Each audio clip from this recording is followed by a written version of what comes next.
राष्ट्र स्वयं सेवक संघ के प्रमुख मोहन भागवत ने दशहरे के मौके पर जनसंख्या नीति पर बात की। इस बीच AIMIM प्रमुख असदुद्दीन ओवैसी ने कहा कि दशहरा मोहन भागवत के लिए डॉग विशलेस और हेट स्पीच का वार्षिक दिवस है। जनसंख्या असंतुलन के डर से दुनिया भर में नरसंहार और घृणित अपराध हुए हैं। कोसोवो सर्बियाई राष्ट्रवादियों द्वारा अल्बानियाई मुसलमानों के नरसंहार के बाद बनाया गया था। यदि हिंदू और मुसलमानों का एक ही DNA है तो असंतुलन कहाँ है? जनसंख्या नियंत्रण की कोई आवश्यकता नहीं है क्योंकि हमने पहले ही प्रतिस्थापन दर हासिल कर ली है। विजयदशमी के अवसर पर राष्ट्रीय स्वयं सेवक संघ प्रमुख मोहन भागवत ने कहा है कि भारत को जनसंख्या नियंत्रण कानून की जरूरत है। अगर इस पर जरूरी कदम न उठाए गए तो देश धर्म आधारित असंतुलन और जबरन धर्मांतरण जैसे मामलों पर भटकेगा। उन्होंने कोसोवो और दक्षिण सूडान का हवाला दिया, जो आबादी में धर्म के बीच असंतुलन के कारण उभरे हैं। उन्होंने हिंदी में अपने भाषण में कहा है कि जनसंख्या नियंत्रण के साथ साथ धार्मिक आधार पर जनसंख्या संतुलन भी महत्वपूर्ण है, जिसे नजरअंदाज नहीं किया जा सकता। अरुणाचल प्रदेश में भारतीय सेना का एक चीता चॉपर क्रैश हो गया। इसमें सेना के एक अधिकारी की मौत हो गई है जबकि एक अन्य जख्मी हो गए। ये चॉपर अरुणाचल के तवांग में दुर्घटनाग्रस्त हुआ। इस बार पराली जलाने से रोकने के लिए हरियाणा सरकार ने एक व्यापक कार्य योजना तैयार की है। इस बार पराली जलाने वालों पर 2 तरीके से निगरानी रखी जाएगी, सैटेलाइट के माध्यम से और दूसरा फील्ड में तैनात किए कर्मचारियों पर इसकी जिम्मेदारी होगी। नंबरदार, ग्राम सचिव, पटवारी समेत फील्ड में कर्मचारियों को तैनात किया गया है जो पल पल की जानकारी सरकार को देंगे। हर जिले में इसके लिए कंट्रोल रूम बनाए गए हैं और हर गांव, ब्लॉक और जिला स्तर पर कृषि अधिकारियों को नोडल अधिकारी नियुक्त किया गया है। सभी अधिकारियों की जिम्मेदारी भी तय की गई है। जम्मू कश्मीर में DG जेल HK लोहिया की हत्या के मामले की जांच में कोई आतंकी एंगल सामने नहीं आया है। आरोपी से पूछताछ जारी है। उसके खुलासे की फील्ड जांच से पुष्टि हो रही है। ये जानकारी जम्मू के ADGP मुकेश सिंह ने दी है। तेलंगाना राष्ट्र समिति का नाम बदलकर भारत राष्ट्र समिति कर दिया गया है। ऐसा इसलिए किया गया ताकि राज्य सरकार की कल्याणकारी योजनाओं को देश भर में प्रदर्शित किया जाएगा ताकि इसे राष्ट्रीय ताकत के रूप में उभरने में मदद मिल सके। बुधवार को दशहरा के दौरान आयोजित कार्यक्रम में सत्ताधारी दल के नेता KCR ने ये घोषणा की। पटना हाईकोर्ट के मंगलवार के फैसले के बाद बिहार निर्वाचन आयोग ने नगर निकाय चुनाव को तत्काल स्थगित कर दिया है। हाईकोर्ट स्थानीय नगर निकाय चुनाव में अन्य पिछड़ा वर्ग और अति पिछड़ा वर्ग के लिए सीटों के आरक्षण को अवैध करार दिया है और कहा है कि ऐसी सीटें सामान्य श्रेणी के तौर पर माने जाने के बाद ही चुनाव कराए जाए।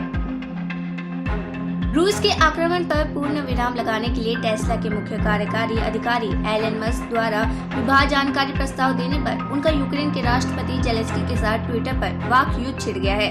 मस्क ने सोमवार को ट्वीट किया है कि शांति कायम करने के लिए रूस को क्रीमिया प्रायद्वीप को अपने पास रखने दिया जाना चाहिए, जिस पर उसने 2014 में कब्जा किया था। संसदीय स्थायी समितियों का मंगलवार को पुनर्गठन किया गया, जिसमें बड़ा फेरबदल देखने को मिला। कांग्रेस ने गृह विभाग और सूचना प्रौद्योगिकी विभाग की संसदीय समिति की अध्यक्षता गंवा दी है। वहीं तृणमूल कांग्रेस तीसरी सबसे बड़ी पार्टी बनी है, हालांकि उसे किसी समिति की अध्यक्षता नहीं मिली। गुजरात के विसावदर निर्वाचन क्षेत्र में कांग्रेस विधायक हर्ष निरिबदिया ने अपने पद से इस्तीफा दे दिया है। विधानसभा अध्यक्ष ने उनका इस्तीफा स्वीकार कर लिया। लाइब्रेरिया के एक व्यक्ति को दिल्ली स्थित अंतर्राष्ट्रीय हवाई अड्डे पर 9 करोड़ रुपए की कोकीन की तस्करी के आरोप में गिरफ्तार किया गया। सोमवार को जारी एक आधिकारिक बयान में ये जानकारी दी गई। अदीस अबाबा के जरिए 28 सितंबर को अजरबैजान से यहां आने के बाद यात्री को रोका गया। व्यक्तिगत और सामान की पूरी जांच करने पर कुछ भी संदिग्ध नहीं मिला। जम्मू कश्मीर के शोपियां में 2 जगह मुठभेड़ चल रही है। दोनों एनकाउंटर में 4 आतंकी मारे गए हैं। ऑपरेशन अभी भी जारी है।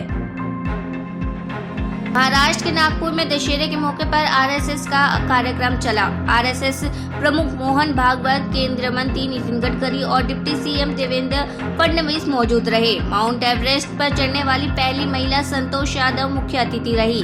RSS के इतिहास में पहली बार किसी महिला को मुख्य अतिथि के रूप में आमंत्रित किया गया। ईरान में स्कूली छात्राएं अभूतपूर्व कदम उठाते हुए हिजाब के खिलाफ प्रदर्शन में शामिल हो गई है, जिनमें स्कूल ड्रेस में छात्राएं महजबी अधिकारियों के खिलाफ नारे लगाते हुए और हिजाब खोलकर उसे लहराते हुए दिखाई दे रही है। तेहरान के पश्चिम से सटे कराज और दक्षिणी शहर शिराज में ऐसे प्रदर्शन सामने आए हैं। प्रवर्तन निदेशालय ने मोबाइल गेमिंग ऐप ई-नेक्स धोखाधड़ी मामले में मुख्य आरोपी आमिर खान और उसके सहयोगियों के बैंक खातों से 5.59 करोड़ रुपए की नई वसूली की। इस ताजा वसूली के साथ ही ईडी द्वारा नकद, बैंक जमा और क्रिप्टो मुद्राओं के रूप में कुल जब्ती 36.95 करोड़ रुपए तक पहुंच गई। सरकार ने अगले 500 दिनों में 25,000 मोबाइल टावर लगाने के लिए 26,000 करोड़ रुपए की राशि मंजूर कर दी है। दूरसंचार मंत्रालय की तरफ से मंगलवार को जारी एक बयान में ये जानकारी दी गई। मंत्रालय के प्रवक्ता ने कहा है कि इस परियोजना के लिए वित्तीय समर्थन सार्वभौम सेवा दायित्व कोष से किया जाएगा और भारत ब्रॉडबैंड नेटवर्क इसका क्रियान्वयन करेगा। पीएफआई पर बैन के बाद दिल्ली में पीएफआई सदस्यों की गिरफ्तारी तेज हो गई है। खजूरी खास थाने में पीएफआई के 2 कार्यकर्ताओं इसरार अली और मोहम्मद समूल पर 120B, 153A आईपीसी और 10-13 यूएपीए के तहत मुकदमा दर्ज किया। ये जानकारी इंस्पेक्टर राधेश्याम ने दी। पुलिस ने दोनों को गिरफ्तार कर लिया। अमेरिका के राष्ट्रपति जो बाइडेन ने विश्व स्वास्थ्य संगठन के कार्यकारी बोर्ड में अमेरिकी प्रतिनिधि के तौर पर डॉक्टर विवेक मूर्ति को नामित किया है। व्हाइट हाउस ने यह जानकारी दी। व्हाइट हाउस की ओर से जारी एक बयान के अनुसार डॉक्टर मूर्ति सर्जन जनरल के साथ साथ इस नए पद की जानकारी भी संभालेंगे। प्रधानमंत्री नरेंद्र मोदी आज हिमाचल प्रदेश के दौरे पर है। इस बीच उन्होंने बिलासपुर में एम्स बिलासपुर का उद्घाटन किया। इस अवसर पर बीजेपी के राष्ट्रीय अध्यक्ष जेपी नड्डा और मुख्यमंत्री जयराम ठाकुर भी उपस्थित रहे। पीडीपी अध्यक्ष महबूबा मुफ्ती ने बुधवार को दावा किया है कि उन्हें उत्तर कश्मीर के पटन कस्बे में जाने से रोकने के लिए घर पर नजरबंद कर दिया गया है। उन्होंने ट्वीट कर कहा है कि गृह मंत्री जब कश्मीर में हालत सामान्य होने का ढोल पीटते घूम रहे हैं, मैं घर में नजरबंद हूँ क्योंकि मैं एक कार्यकर्ता की शादी में शामिल होने के लिए पटन जाना चाहती थी।